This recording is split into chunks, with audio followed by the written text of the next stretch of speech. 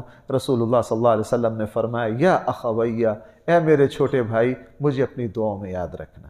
حضرت عمر بعد میں جب خلیفہ بنے، پھر ممبر پر جب اس واقعہ کا ذکر کرتے تو رو پڑتے جذبات میں، اور پتہ کیا کہتے؟ لوگوں، پوری دنیا مجھے مل جائے تو مجھے وہ لذت نہ ملے، مجھے جب یہ لذت اس وقت ملی جب مجھے حضور نے کیا کہا، اے میرے لذت لے کے حضرت عمر کیا کہتے؟ مجھے حضور نے فرمایا یا اخویہ، اے میرے چھوٹے بھائی، مجھے بھی کس میں یاد رکھنا؟ دعا میں یاد رکھنا۔ اور میں اس مضمون کو بہت بیان کرتا ہوں، آج تو ہم اتنے کنجوس اور بخیل ہیں، مالی کسی کے ساتھ ہدیہ تو کیا پیش کرنا ہے، ہماری دعائیں بھی سکڑتے اور بس اپنی ذات تک رہ گئی، ہماری دعاؤں میں دوسروں کا حصہ بالکل نہیں رہا ہے۔ جہاں ہمیں کوئی ضرورت ہو بس اولاد کے لیے مانگ لی، بچوں کے لیے مانگ لی، اپنے کاروبار کے لیے مانگ لی، بس اپنے لیے مانگ لی، ہم نے کبھی پڑوسی کے لیے، اپنے شہر کے لیے یا کسی کے لیے ہماری دعاؤں میں نے آپ سے عرض کیا، ذرا رسول اللہ صلی اللہ علیہ وسلم کی دعائیں اٹھا کر دیکھیے اور ان کی وسعت دیکھیے زمین و آسمان سے زیادہ۔ قیامت تک آنے والے انسانوں کے لیے اللہ کے نبی کیا مانگ رہے ہیں؟ دعائیں مانگ رہے ہیں۔ اس لیے فرمایا وصلی علیہم، آپ ان کے لیے دعا بھی مانگیے، ان صلاتک سکن لہم، بے شک آپ کی دعائیں ان کے لیے بڑے سکون کا، رحمت کا، عزت کا باعث ہیں۔ واللہ سمیع علیم، اللہ جل جلالہ ہر بات کو سنتے بھی ہیں، ہر بات کو جانتے بھی ہیں۔ یہ بھی مضمون چل رہا ہے، اللہ تعالی ہم سب کو صحیح فہم عطا فرمائے۔ الحمدللہ رب العالمین والصلاة والسلام علی سید الانبیاء والمرسلین وعلی آلہ